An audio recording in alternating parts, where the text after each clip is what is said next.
नमस्कार, मी पल्लवी एका नवीन व्हिडिओमध्ये सर्वांचं खूप खूप मनापासून स्वागत करते. आज आपण चकलीची भाजणी कशी करायची आणि त्या भाजणीपासून ही अशी मस्त काटेरी, खमंग, खुसखुशीत आणि कमी तेलकट होणारी चकली कशी करायची ते या व्हिडिओमध्ये आपण पाहणार आहोत. चकलीच्या भाजणीचं अगदी योग्य प्रमाण इथे सांगितलेलं आहे, त्यामुळे चकली अजिबातही तेलकट होत नाही. इथे तुम्ही पाहू शकता.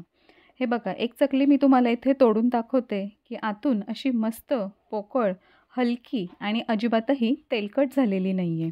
हे बघा, आतून तुम्हाला दिसत असेल की ती छान पोकळ अशी झालेली आहे आणि खायला तर अतिशय खमंग लागते. चकली परफेक्ट व्हावी यासाठी प्रत्येक साहित्याचं अचूक प्रमाण या व्हिडिओमध्ये सांगितलेलं आहे. त्याचबरोबर हे प्रत्येक साहित्य किती प्रमाणामध्ये भाजायचं हे सुद्धा सांगितलेलं आहे. त्यामुळे तुमची भाजणीची चकली अगदी परफेक्ट बनेल, अजिबातही बिघडणार नाही. चकलीची भाजणी करण्यासाठी मी इथे 1 किलो तांदूळ घेतलेले आहेत. कोणतेही जाड तांदूळ घ्यायचे आणि ते स्वच्छ धुवून आपल्याला असे एका कॉटनच्या कापडावरती निथळत ठेवायचे आहेत. त्यानंतर अर्धा किलो आपल्याला चणा डाळ लागणार आहे. पाव किलो आपल्याला पोहे लागणार आहेत. कांदा पोह्यांसाठी जे पोहे वापरतो ते जाड पोहे घेतलेले आहेत. पाव किलो आपल्याला उडदाची डाळ लागणार आहे. 150 ग्रॅम मूग डाळ घेतलेली आहे आणि 150 ग्रॅम साबुदाणा घेतलेला आहे. आता हे सगळं साहित्य आपल्याला सुरुवातीला भाजून घ्यायचं आहे. यामध्येच आपल्याला 50 ग्रॅम धने आणि 50 ग्रॅम जिरंसुद्धा घ्यायचं आहे. हे साहित्य भाजण्याआधी आपल्याला धुवून घ्यायचं आहे. आपण तांदूळ स्वच्छ धुवून सुकवून घेणार आहोत. त्याचबरोबर या डाळीसुद्धा स्वच्छ धुवून सुकवून घेऊ शकतो किंवा अशा प्रकारे मी हे कॉटनचं कापड घेतलेलं आहे, ते थोडंसं ओलसर करून घेतलं आणि त्यावरती या डाळी अशा स्वच्छ पुसून घ्यायच्या आहे. म्हणजे यामध्ये जे काही पावडर लावलेले असतात त्या सगळ्या निघून जातील आणि डाळी एकदम स्वच्छ होतील. त्याच प्रकारे मी सगळ्या डाळी स्वच्छ करून घेतल्यात आणि फक्त तांदूळच धुवून घेतलेले आहेत. तर हे तांदूळसुद्धा मी आता इथे जाड तळसलेल्या कढईमध्ये भाजून घेणार आहे. भाजणी भाजताना आपल्याला इथे कढई जाड तळसलेली घ्यायची किंवा लोखंडाचीच घ्यायची आहे. तर हे बघा, तांदूळ असे छान खमंग असे मध्यम आचेवरती भाजून घेतलेले आहेत. यातला एक कण दाताखाली घ्यायचा आणि तो छान खमंग भाजला गेला आहे की नाही हे पाहायचं आहे.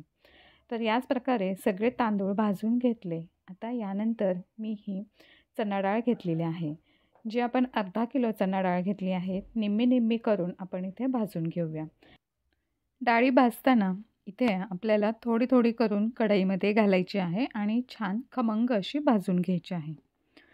भाजणी भाजताना ती कच्ची राहता कामा नये किंवा इथे आपल्याला डाळी जास्त करपवायच्या नाही आहेत. बेताचंच असं छान मध्यम आचेवरती खमंग भाजून घ्यायचे आहेत. हे बघा, आता यानंतर साबुदाणा कढईमध्ये घातलेला आहे आणि छान फुलेपर्यंत आपल्याला भाजून घ्यायचं आहे. सगळ्या डाळी किंवा हे जे साहित्य आहे ते भाजताना खमंग असं भाजून घ्यायचं आहे. म्हणजे भाजणी छान खमंग होते आणि करपवल्या तर भाजणीचा रंगसुद्धा जास्त डार्क येतो आणि चकली पर्यायाने आपली काळपट दिसते. साबुदाणा छान फुलेपर्यंत ते भाजून घेतलेला आहे. साबुदाणा काढून घेतला आणि त्या कढईमध्ये आपण पोहे भाजून घेऊया.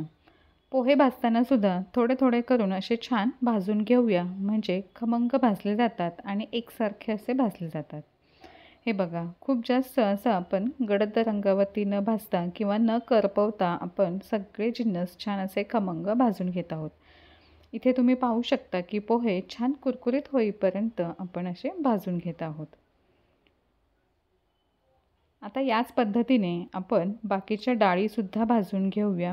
डाळी भाजताना खूप जास्त करपवायचे नाही आहे किंवा कच्च्याही ठेवायचे नाही आहेत.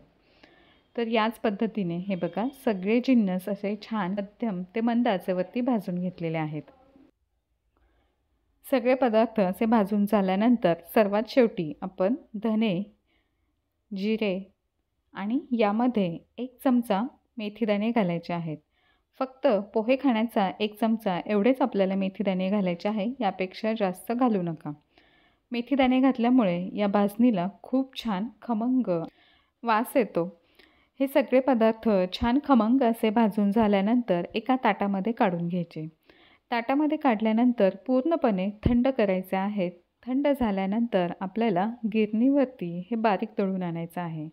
गव्हाचं पीठ जसं आपण एकदम बारीक दळून आणतो त्याच पद्धतीची आपल्याला ही चकलीची भाजणी बारीक दळून आणायची आहे. ही चकलीची भाजणी दळल्यानंतर ती बरेच दिवस टिकते, त्यामुळे एका वेळी जास्त करून घट्ट झाकणाच्या डब्यामध्ये ठेवली तर आपल्याला हवी तेव्हा चकली करता येते. आता ही चकलीची भाजणी करून झाल्यानंतर यापासून चकल्या कशा करायच्या ते पाहूया. त्यासाठी एका परातीमध्ये मी हे बघा अशा या वाटीने किंवा कोणताही तुम्ही कपचं प्रमाण घेऊ शकता. ही वाटीचं 1 वाटी म्हणजे साधारण 1 कप इतकं प्रमाण आहे. आता ही चकलीची भाजणी मी आधी चाळून घेतलेली आहे. मैद्याच्या चाळणीने चाळून घ्यायची आणि त्यानंतर वाटीने मोजून मी 4 वाट्या इथे चकलीची भाजणी घेतलेली आहे. आता 4 वाट्या पिठांसाठी आपल्याला इथे या कढईमध्ये 4 वाट्या पाणी घालून घ्यायचं आहे. पण हे 4 वाट्या पाणी घालत असताना पूर्ण वाटी भरून पाणी घालायचं नाही आहे, तर या एका वाटीला थोडंसं कमी इतकं पाणी घालायचं आहे. यामध्ये आता चवीनुसार मीठ घालायचं, थोडीशीच हळद घालायची आहे, हिंग घालायचा. हळद थोडीशीच घालायची कारण हळदीमुळे चकलीला काळपट रंग येऊ शकतो, म्हणून अगदी किंचित हळद घातलेली आहे. त्यानंतर 1 मोठा चमचा लाल तिखट घेतलेला आहे. हे लाल तिखट घालताना सुद्धा मी घरचंच लाल तिखट घेतलेलं आहे. काश्मीरी मिरचीचं लाल तिखट वापरू नका. हे घरचं कमी रंगाचं लाल तिखट वापरलं म्हणजे चकलीचा रंगसुद्धा छान येतो. जर काश्मीरी मिरचीचं लाल तिखट वापरलं तर चकली काळपट रंगाची होऊ शकते. यानंतर 1 मोठा चमचा आपल्याला ओवा घ्यायचा आहे. तो ओवासुद्धा हातावरती चोळून घालायचा आहे. यामध्ये 2 मोठे चमचे पांढरे तीळ घातलेले आहेत. आता यामध्ये या पाण्याला मिक्स करून घ्यायचं आहे. यानंतर आपल्याला इथे चकलीसाठी मोहन घालायचं आहे. तर हे मोहन म्हणजे आपण लोणी घालणार आहोत. 1 वाटी पिठासाठी आपल्याला 1 चमचा असा भरून हे लोणी घालायचं आहे. 4 वाट्या पीठ घेतलं होतं त्यासाठी 4 चमचे आपण पोहे खाण्याच्या चमच्याने लोणी घालून घेणार आहे. लोणी घालून झाल्यानंतर असं सगळं व्यवस्थित मिक्स करून घ्यायचं आहे आणि या पाण्याला एक चांगली उकळी येऊ द्यायची आहे. जर तुमच्याकडे लोणी नसेल तर 1 वाटी पिठासाठी 2 चमचे तेलाचं मोहन घातलं तरीही चालेल. पाण्याला चांगली उकळी आल्यानंतर गॅस बंद करायचा आणि ही उकळी पूर्णपणे शांत होऊ द्यायची आहे. उकळी अशी शांत झाल्यानंतरच आपल्याला यामध्ये हे जे भाजणीचं पीठ आहे ते सगळं घालून घ्यायचं आहे. जर आपण उकळत्या पाण्यामध्ये ही भाजणी घातली तर भाजणी आपली जास्त मऊ होते आणि शिजली जाते. पर्यायाने आपली चकली जास्त तेल शोषते. गॅस बंद करून ही उकळी शांत झाल्यानंतरच यामध्ये आपल्याला हे भाजणी घालून घ्यायची आहे. ही भाजणी सगळ्याशी या पाण्यामध्ये व्यवस्थित मिक्स करून घ्यायची आणि यावरती आपल्याला झाकण ठेवायचं आहे. साधारण 10 मिनिट झाल्यानंतर झाकण काढूया आणि यामधलं हे जे पीठ आहे ते परातीमध्ये काढून घ्यायचं आहे. सगळं पीठ परातीमध्ये काढून घेतल्यानंतर थोडंसं कोमट होऊ द्यायचं आहे आणि कोमट झाल्यानंतर आपल्याला व्यवस्थित असं मळून घ्यायचं आहे. पीठ मळताना आवश्यक वाटलं तर थोडासा पाण्याचा हात लावून ही भाजणी छान अशी एकसारखी मळून घ्यायची आहे. हे बघा, खूप जास्त घट्टही ठेवायची नाही आहे. खूप जास्त घट्ट झाली तर चकलीचे वेढे जे आहेत ते मध्ये मध्ये तुटतात. त्यामुळे खूप जास्त घट्ट न मळता आपण इथे असं एकसारखं छान असं मळून घेऊया. मध्ये मध्ये पाण्याचा हात लावला तरीही चालेल.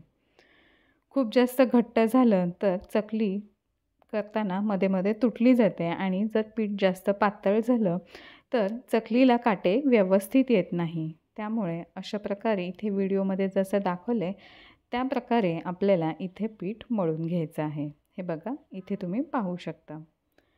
तर अशा पद्धतीने पीठ मळून झालेलं आहे. आता याचा एक छोटा गोळा मी करून घेतलेला आहे. चकलीची ताटली लावली आहे आणि त्यामध्ये आता आपण या सोऱ्यामध्ये हे पीठ असं हाताने दाबून दाबून भरून घेऊया. बोटाने व्यवस्थित दाबून पीठ भरून घ्यायचं आहे म्हणजे चकलीचे वेढे करताना अजिबातही मध्ये कुठेही तुटले जात नाही. तर हे बघा, अशा प्रकारे आता इथे मी पीठ भरून घेतलेलं आहे आणि आपण एकसारख्या अशा गोल ताटल्या घ्यायच्या आहेत म्हणजे एकसारख्या आकाराच्या चकल्या येतात. सुरुवातीचं जे टोक आहे ते असं गोल करायचं बोटाने आणि त्यानंतर असे गोल वेढे द्यायचे आहेत. हे बघा, शेवटचं जे टोक आहे ते सुद्धा असं चकलीवरती दाबून लावायचं आहे, म्हणजे तेलामध्ये टाकल्यानंतर चकली अजिबातही सुटली जात नाही. सुरुवातीचं टोक आणि शेवटचं टोक असं दाबून घ्यायचं आहे, म्हणजे चकलीचे वेढे तेलामध्ये सुटले जात नाहीत. हे बघा, अशा प्रकारे आपल्या एकाच आकाराच्या चकल्या व्यवस्थित अशा बनल्या जातात. किंवा याऐवजी तुम्ही बटर पेपरसुद्धा वापरू शकता. चकल्या तळण्यासाठी अशी आपल्याला पसरट कढई घ्यायची आहे आणि या कढईमध्ये तेल तापत ठेवायचं आहे.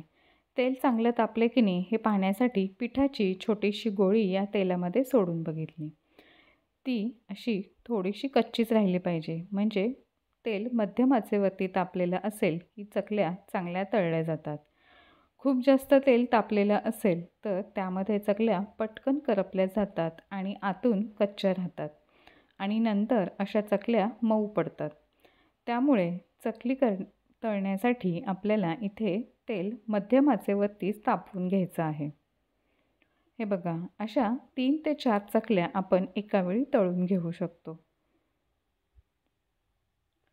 चकली टाकल्या टाकल्या आपल्याला लगेचच त्याला झाऱ्या लावायचा नाही आहे आणि चकली तेलात सोडण्यासाठी सुद्धा आपण अशा प्रकारे झाऱ्याचा वापर करू शकतो. साधारण एक 3 ते 4 मिनिट झाल्यानंतरच आपल्याला झाऱ्याने चकली अशी पलटवून घ्यायची आहे आणि दुसऱ्या बाजूने सुद्धा तळून घ्यायची आहे.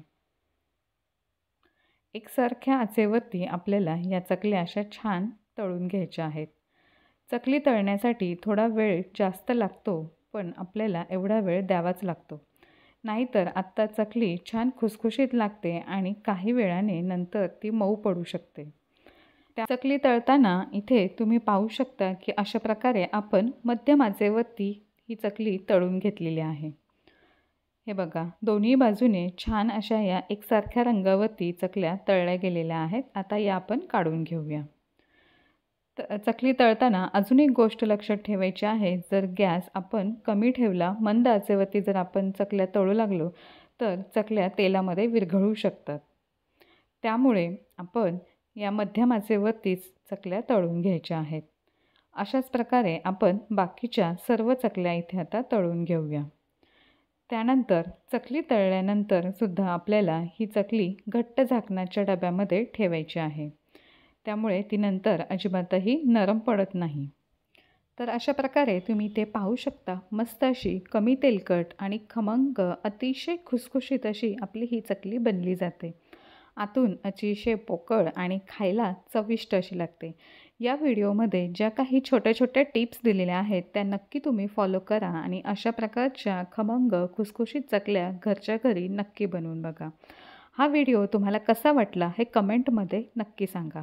व्हिडिओ थोडा जरी आवडला असेल, उपयुक्त वाटत असेल तर व्हिडिओला लाईक करा, शेअर करा आणि आपल्या यूट्यूब चॅनलला सबस्क्राईब करा. कमेंट करायला अजिबातही विसरू नका. अशाच मस्त नवनवीन रेसिपी घेऊन पुन्हा भेटूया. तोपर्यंत धन्यवाद.